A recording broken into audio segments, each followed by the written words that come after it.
Ẹbọra Òwu fúnra ẹ̀ ìyẹn Balógun ìlú Òwu tó jẹ́ ààrẹ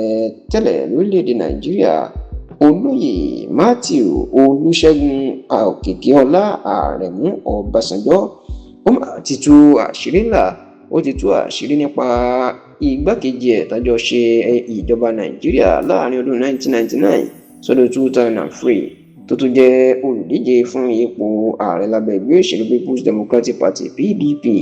lásìkò ètò ìdìbò ààrẹ ọdún 2019 àtọdún 2023 ìyẹn Alhaji Atiku Abubakar là ń sọ nípa ẹ̀wọ̀n ààrẹ Olúṣẹ́gun Ọbásanjọ́ ti tú àṣírí ńlá nípa Atiku tó sì jẹ́ kó di mọ̀ pé bàbá ńlá ọ̀dàlẹ̀ tó fẹ́ gbé òun ṣubú tó sì ń wá ìṣubú òun lọ́nà kọ́nà ẹni Atiku Abubakar ṣé kìí ṣe ìròyìn mọ́ pé ìjà àti ọ̀tá wà láàrin Atiku Abubakar àti Ọbásanjọ́ kan tó parí ìjà náà fún wọn lásìkò títò ìdìbò ààrẹ ọdún 2019 tó ń bọ̀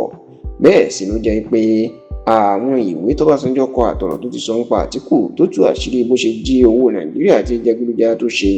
àwọn àṣírí náà ó wà lára nǹkan fi ń já Àtíkù bọ́ nínú òṣèlú tó sì jẹ́ pé Ọbásanjọ́ wà lára àwọn tó bà á lórúkọ jẹ́ kọjá ìsọ ní Nàìjíríà ṣáà lásìkò táwọn èèyàn rò pé ìjà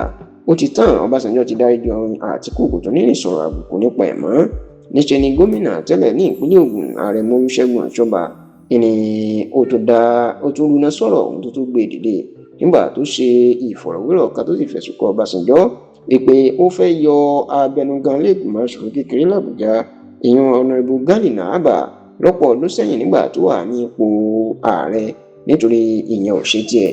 ọ̀rọ̀ yìí mà ní Ọbásanjọ́ ń fèsì sí tó fi tabá ọ̀rọ̀ Àtíkù Abubakar ó ní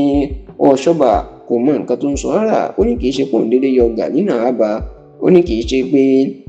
òun yọ nítorí pé kò gba àbẹ̀tẹ́lẹ̀ láti jẹ́ kó ń ṣe sáà kẹta ó ní tó ṣẹlẹ̀ ní wípé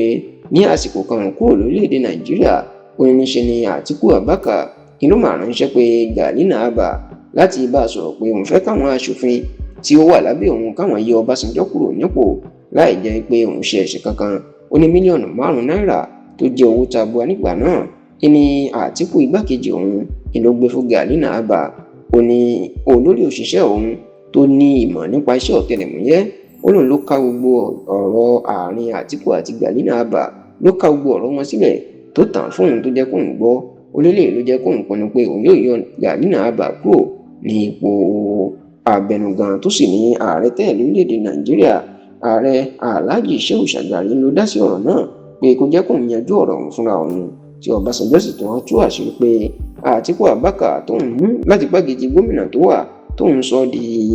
igbákejì ààrẹ ó ní látọjọ́ àkọ́kọ́ tó ti di igbákejì òun ìlú ti ń dalẹ̀ òun tó ti ń wá ọ̀nà bí òun yóò ṣe ṣubú tó sì tó ń wá ọ̀nà bí yóò ṣe gba ipò lọ́wọ́ òun kódà lọ́dún 2003 Àtíkù tó fẹ́ ṣàtìlẹ́yìn fún gbajúgbajà olóṣèlú ilẹ̀ Ìgbò ní Alex Ekwueme láti di ààrẹ kóun ṣe igbákejì ẹ̀ tó sì ní ó fẹ́ bá Alex Ekwueme ṣe àdéhùn pé bí Alex Ekwueme bá ti lọ ọdún 3 gẹ́gẹ́ bí ipò ààrẹ òun igbákejì òun yóò gbà lọ́wọ́ ẹ̀ láti di ààrẹ Nàìjíríà tó sì ní irú ẹ̀dá alágàbàgebè àti ọ̀dàlẹ̀ ẹ̀dá tí Àtíkù tó jẹ́ nìyẹn.